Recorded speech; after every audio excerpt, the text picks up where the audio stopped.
ఆలయాల్లో ఉదయం పూట 7:30 కల్లా ఆలయానికి రావడం, 8 గంటల కల్లా కుంకుమ పూజలో పాల్గొనడం, 10:30 నుంచి హోమ కార్యక్రమం, 12 గంటల లోపలే మహాపూర్ణాహుతి, అక్కడ 12 గంటల కల్లా సాధ్యమైనంత వరకు శరణ ఘోషతో అమ్మవారికి ఉద్వాసన కార్యక్రమం. అంటే మనందరి యొక్క భక్తి ప్రపత్తులతో ప్రతి సంవత్సరం కూడా ఆవిడికి ఆహ్వానిస్తున్నాం. చాలా మంది ఏం స్వామి ఏం చేద్దాం అనుకుంటున్నారు కదా ఈ సంవత్సరం, ఎలా చేస్తారు అడుగుతూ ఉంటారు కొంతమంది ఆతృతతో. నిజంగా వాస్తవానికి నేను ముందుగా ఏది అనుకోను, అప్పటికి ఏమనిపిస్తే అదే చేస్తాను. అమ్మవారి విషయమైనా జీవితంలో కూడా అంతే. మామూలుగా సినిమాలు అంటారు ఇక్కడ ఏమనిపిస్తే చేస్తానని, నిజంగా నేను అలాగే ఉంటాను. ఏం జరిగినా అలాగే తీసుకుంటాను. మీరు కూడా అలా ఉంటే ఆనందంగా ఉంటుందన్నమాట. ఏం జరిగినా మన మంచికే అనేటువంటి భావనతోనే మనం ముందుకు వెళ్ళాలి. అప్పుడు భావం ఎప్పుడైతే ఆవిడ మీద వేస్తామో ఖచ్చితంగా మనకి మంచి జరుగుతుంది. కాబట్టి విజయదశమి రోజున ఇప్పుడు ప్రతి సంవత్సరం కూడా మొట్టమొదటి రోజున ఆహ్వానిస్తాం ఆవిడ. అమ్మా తల్లి, మా రాయనపాడు మీరు ఇచ్చేయాలి, ఈ 11 రోజులు మీకు నేను సేవ చేసుకోవాలి, మా భక్తులందరూ కూడా సిద్ధంగా ఉన్నారు. మీకు ఎన్ని పనులు ఉన్నా, ప్రపంచంలో ఎన్ని చోట్ల దేవీ నవరాత్రులు జరిగినా రాయనపాడు మాత్రం ఖచ్చితంగా రండమ్మ అని చెప్పేసి మొట్టమొదటి రోజున కలశ స్థాపన రూపంలో మీ అందరి తరపున ఆవిడని పిలిచాం. పిలిచినందుకు ఆ బాధ్యత మాదేగా, అందుకని అది మోసి రాయిపోయాం. మామూలుగా అయినా సరే ఏ దేవతా స్వరూపాన్నైనా మన పూజా కార్యక్రమం అవ్వగానే ఉద్వాసం చెప్పి పంపించేయాలిగా. పసుపు గడపడం చేస్తారు, ఎంతసేపు ఇస్తారు? మా అయితే 5 నిమిషాలు 10 నిమిషాలు. ఆ గడప పూజ అవ్వగానే ఉద్వాసయాన్ని యథాస్థలం అంటాం. అట్లా మనం ఏ మూర్తినైతే మనం ఆవాహన చేసిన ఉత్సవ కార్యక్రమం కోసం పిలుచుకుంటామో ఆ సంకల్పం అయిపోగానే, ఆ నవరాత్రులు అయిపోగానే, ఆ పూజా కార్యక్రమం అయిపోగానే పంపించి వేయాలి. అప్పటి వరకు కూడా మనం చాలా జాగ్రత్తగా ఉండాలి. ఎందుకంటే ఇప్పుడు మీకు అర్థమయ్యేలా చెప్తాను ఒక మాట. 5 నిమిషాల్లో ప్రసాదం చేసుకోండి. మీ ఇంటికి చుట్టాలు వచ్చారనుకోండి, ఒకరోజు 2-3 రోజులు ఉన్నారనుకోండి, మీరు మొదటి రోజు ఎలా అయితే రాగానే పొద్దున్నే రండి చెప్పి కాఫీ ఇచ్చి సమయానికి కాఫీ టిఫిన్ అన్ని అరేంజ్ చేస్తారు కదా. 3-4 రోజులు అయిన తర్వాత కొంచెం తేడా వస్తుందా రాదా? సహజంగా వాళ్ళు అనట్లేదు, ఇక్కడి నుంచి ఇక్కడే ఉంటున్నారు, ఇంట్లో అన్ని సౌకర్యంగా ఉన్నాయి, సమయానికి మనం అందిస్తున్నాం. సరే వాళ్ళు రిటైర్ అయ్యారో ఏదో ప్రశాంతంగా ఉన్నారు, ఇక్కడ ఉండిపోయారు, ఒక 4 రోజులు అయిందనుకోండి, ఆటోమేటిక్గా ఇంట్లో వాళ్ళకి సంబంధం లేకుండా ఏదో మాట్లాడితే జరుగుతూ ఉంటాయి. ఏంటండి ఏంటి అసలు ఇది, ఈ వంటి పట్టడం ఏంటి, గోల్ ఏంటి అని అనిపిస్తుంది కదా. మరి మనుషులకే పట్టించుకోకపోతే ఎప్పుడైతే మనకి తేడా వాళ్ళకి కనపడిందో ఆ మర్నాడో తెల్లారో అంటారు, అమ్మా రేపు బయలుదేరుతాం మేము, అబ్బాయి రమ్మంటున్నాడులే, ఫోన్ వచ్చింది అని అంటారు. మనం ఏమంటామా అని. సరే సహజంగానే మనకు కావాల్సింది కూడా అదేగా. ఇప్పుడు ఇక 4 రోజులు అయింది, 6 రోజులు అయింది, వాళ్ళంతా వాళ్ళే వెళ్తామంటున్నారు కాబట్టి సర్లేండి మంచిది అన్నయ్య గారు ఇంకోసం అని చెప్పి పంపిస్తాం. వాళ్ళని మనుషులే మనం పట్టించుకోకపోతే వెళ్ళిపోతారు. అమ్మైనా అంతే. ఒళ్ళు దగ్గర పెట్టుకుని లేవనుకోండి, మొట్టమొదటి రోజు బాగా శ్రద్ధగా చేసి 4 రోజులు అయిన తర్వాత నీరసం వచ్చిందనో, లేకపోతే లేవలేకపోతున్నామనో, నిద్ర వస్తుందనో, లేకపోతే ఒంట్లో ఓపిక లేదనో కొన్ని సేవలు తగ్గించామనుకోండి, ఎందుకుంటుంది? మనుషులు మనకే అంత ఇదో ఉంటే మనల్ని సృష్టించినటువంటి అమ్మలగన్న అమ్మకి ఎంత ఉంటుంది? అందుకని ఏ మొట్టమొదటి రోజున ఏ ఉత్సాహంతో ఎంత ఓపికతో అయితే ఆరంభించి ఆవిడ్ని గౌరవంగా ఇక్కడ స్థాపన చేసుకున్నామో, విజయదశమి రోజున పంపించేటువంటి క్షణం వరకు కూడా అలాగే ఉండాల్సిందే. అలా చేయాల్సిందే. అంత భక్తితో, అంత ఓపికతో, అంత ఆర్తితో ఆవిడికి సేవ చేస్తే ఖచ్చితంగా ఉంటుందన్నమాట. అప్పుడు మనంతట మనమే మనకి పంపించేటువంటి ఉద్దేశం లేకపోయినా, ఇష్టం లేకపోయినా విజయదశమి రోజు పంపించాల్సిందేగా. వెళ్ళిరా అమ్మా అంటాం. మామూలుగా సర్లే ఎల్లు అన్నదానికి వెళ్ళిరా అమ్మా అన్నదానికి తేడా ఉంటుందిగా. శోభనార్థం క్షేమాయ పునరాగమనాయచ అని మంత్రపరంగా చెప్తాం. ఆ మంత్రాలు మీకు అర్థమవు కాబట్టి దాని ఉద్దేశం ఏంటంటే, అమ్మా నువ్వు వెళ్ళిరా, మరలా మేము పిలుస్తాం అని ముందే ఒక అప్లికేషన్ పెట్టేసి పంపిస్తాం వెళ్ళేటప్పుడు.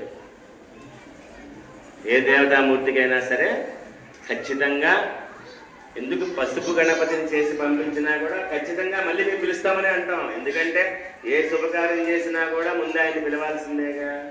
అట్లాగే అమ్మని కూడా ప్రతి నవరాత్రికి మనం ఆహ్వానించాల్సిందేగా. లేదా ఏ శుక్రవారం కూడా మహాలక్ష్మి రూపంలో పిలుస్తాం, వరలక్ష్మి రూపంలో పిలుస్తాం. అట్లా అన్ని సందర్భాల్లో పిలుస్తాం కాబట్టి ముందుగానే ఆవిడకు మన మనసులో ఉన్న ఉద్దేశం చెప్పి, ఇంకా ఇప్పటికి నువ్వు వెళ్ళాలి కాబట్టి సమయం అయింది కాబట్టి వెళ్ళమ్మా, వెళ్ళిరా, మళ్ళీ మీరు పిలవంగానే వద్దు కానీ అని చెప్పేసి ముందుగానే రావడం కోసం ఆవిడకు ఒక అనుమతి తీసేసుకుని పంపిస్తాం విజయదశమి రోజు. ఆవిడ పంపించిన తర్వాత మరి 11 రోజుల నుంచి స్వామివారి యొక్క ముఖ మండపంలో మనం ఇక్కడ వేంచేపు చేసుకున్నాగా. వేణుగోపాల స్వామి వారి ఆయన సన్నిధిలో జరుగుతోంది. ఆవిడ చెల్లెలికి అంత వైభవంగా, స్వామివారి చెల్లెలికి అంత వైభవంగా పిలిచి ఆయన కళ్ళ ముందు సేవ చేస్తూ ఉంటే ఆయనకి మహదానందం. ఆ ఆనందం స్వామివారి ముఖవర్చస్సులో ఖచ్చితంగా కనిపిస్తుంది. మనం చూస్తే, మనసుతో చూస్తే ఆయన చిరుదరహాసం కానీ, ఆయన ఆనందం కానీ, నాకేం చేయట్లేదన్న భావన అక్కడ ఉండదన్నమాట. నా సన్నిధిలో నా చెల్లెలిని పిలిచి ఇంత వైభవంగా పెద్ద పీఠాన్ని ఏర్పాటు చేసి ఉదయం సాయంత్రం ఇంతమంది భక్తుల నడుమ జయ ధ్వానాలతో, ఇంత భక్తితో, ఇంత శాస్త్రవిహితంగా నా చెల్లెలికి సేవ జరుగుతోంది అని చెప్పేసి గోపాలస్వామి వారు ఎంతో ఆనందపడతారనమాట. మరి అందుకోసం ఆయనకి కూడా విజయదశమి రోజు సాయంత్రం శమీ పూజా మహోత్సవం చేస్తాం. విశ్వ విజయోత్సవం అంటారు దాన్ని. మధ్యాహ్నం అమ్మవారిని బట్టించేస్తాం. ఇంద్రకీలాద్రి మీదకి నువ్వు వెళ్ళమ్మా. అప్పుడు స్వామివారిని తీసుకొచ్చి జమ్మ చెట్టు దగ్గర వేంచేపు చేసుకుని, ఈ విజయదశమి నుంచి మళ్ళా విజయదశమి దాకా మా బాధ్యత నీదేనయ్యా, నిన్నటి వరకు మీ చెల్లెలు గారికి సేవ చేశాం, ఆవిడికి ఏమేం కావాలో ఎలా చెయ్యాలో అదే విధంగా ఆవిడికి నచ్చే విధంగా చేసి పంపించి వేశాం. దానికి నువ్వు కూడా చాలా సహకరించావు స్వామి. మరి తరతరాలుగా మా గ్రామాన్ని వెన్నంటి కాపాడుతూ ఉన్నారు మీరు. అదేవిధంగా మా ముందు తరాల వారిని చూసినట్టుగా ఇంకా వైభవంగా గ్రామం అభివృద్ధిలోకి వచ్చే విధంగా ఆశీర్వదించండి అని చెప్పేసి వేణుగోపాల స్వామి వారిని ఎంత విపరీతంగా వేడుకుంటామో ఆ శమీ పూజలో చూస్తాం. పరిపాలించే వారిని మనం ఎలా గౌరవించాలి, మన గ్రామాన్ని ఇన్ని వందల సంవత్సరాల నుంచి పరిపాలిస్తున్నటువంటి స్వామివారికి సమస్త రాజోపచారాలు ఉంటాయి. ఆ రోజున రామాయణం, భారతం, భాగవతం వీటన్నిటినీ కూడా స్వామివారి ముందు విన్నవిస్తూ సంకీర్తన చేస్తూ రకరకాల ఉపచారాలతో స్వామికి కార్యక్రమం జరుగుతుందన్నమాట. మరి విశ్వ విజయోత్సవం అంటే అలాగే ఉండాలిగా. ఆ సందర్భంలో మనం ఏం చేస్తామంటే మళ్ళా విజయదశమి దాకా కూడా మమ్మల్ని, మా గ్రామాన్ని, మా కుటుంబాన్ని అందరినీ కూడా చక్కగా చూడండి స్వామి అని చెప్పేసి ఆయనకి విజ్ఞప్తి చేసుకోవడానికి మనం రావాలి. అందుకోసం ఆ కార్యక్రమం. అప్పటికి ఈ ఉత్సవాలు పరిసమాప్తి అవుతాయన్నమాట. స్వామివారు కూడా మామూలుగా ఒక రోజున వీళ్ళు వెళ్తూ ఉంటారుగా, చెల్లెలింటికి వెళ్తారు కదా, భగినీ హస్త భోజనం అని ఉంది, మీకు తెలుసా? అన్నా చెల్లెళ్ళు కార్తీక మాసంలో విధియ రోజు ఇప్పుడు భోజనానికి వెళ్తారు అక్క చెల్లెళ్ళు ఇంటికి. ఈ రాఖీ పండగ అది మంద కాదు, అదేదో అది వేరే రక్షాబంధం, దాని పదమే వేరు. కానీ హైందవ సంస్కృతి ఏం చెప్తోందంటే భగినీ హస్త భోజనానికి ఖచ్చితంగా వెళ్ళాలి చెల్లెలింటికి. స్వామివారు కూడా ఒక రోజున కైలాసానికి వెళ్ళారు.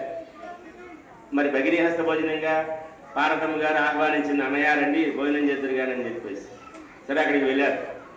అక్కడ వినాయకుడు ఉన్నాడుగా, మరి ఆయన అక్కడే ఉంటాడు కదా, వాళ్ళ అబ్బాయే కదా.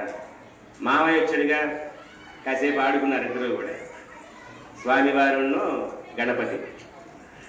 భోజనం చేసిన తర్వాత మరి చెల్లెలు రాక అన్నయ్య వచ్చారని చెప్పేసి రకరకాల పదార్థాలు మనం 10 రోజుల నుంచి ఎలా చేస్తున్నామో అమ్మవారికి, అట్లాగే అన్నయ్య కూడా బాగా శ్రద్ధగా రుచిగా వండి పెట్టింది పార్వతి అమ్మవారు.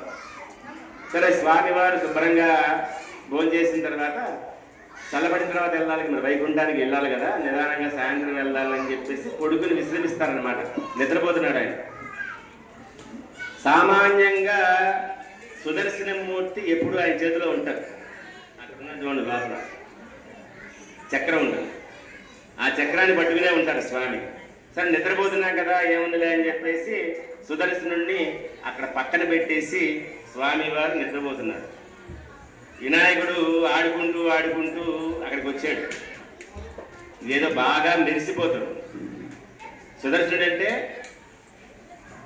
కోటి సూర్యులకి ఎంత సమానమైనటువంటి వెలుగు ఉంటుందో అంత వెలుగు ఉంటుందన్నమాట సుదర్శనుల్లో. ఒక సూర్య భగవానుడు ఎక్కడో ఉంటేనే మనం తట్టుకోలేము. అలాంటిది అంత కోటి సూర్య భగవానుడి వెలుగుతో విరాజిల్లుతూ ఉంటే, ఇది ఇక్కడ ఉంటే మామయ్యదని తెలుసా ఆయన గణపతికి, ఇది ఇక్కడ ఉంటేనే ఇంత మెరుస్తోంది కదా, తింటే ఎంత బాగుంటుందో అని చెప్పి దాన్ని తీసుకుని అన్నాడు ఈయన. గణపతి శక్తి అలాంటిదన్నమాట.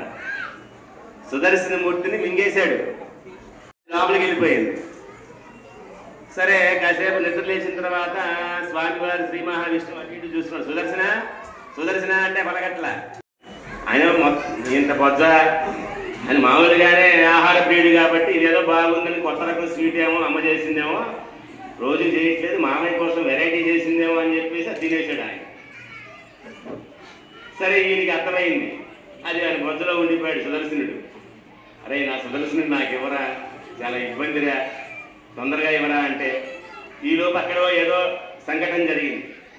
మామూలుగా ఎక్కడ ఇబ్బంది వచ్చినా ముందు స్వామివారి సుదర్శనుడు పంపించాలి.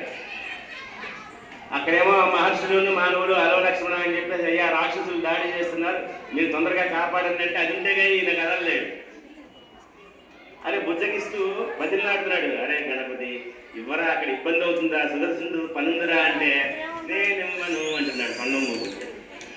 సరే ఇది ఏం చేయాలా ఎలాగోలా అని చెప్తే ఈలో పార్వతమ్మ గారు వచ్చి కేకలేస్తామని, నరేంద్ర మామయ్యతో ఆటలేంటి, ఇచ్చేసాయి, వెళ్ళాలి కదా, మామయ్యకి సమయం అవుతుంది, సుదర్శనుడు లేకుండా బయటకు వెళ్ళాలని చెప్పేసి అరుస్తుంటే నేనివ్వను అంటున్నాడు.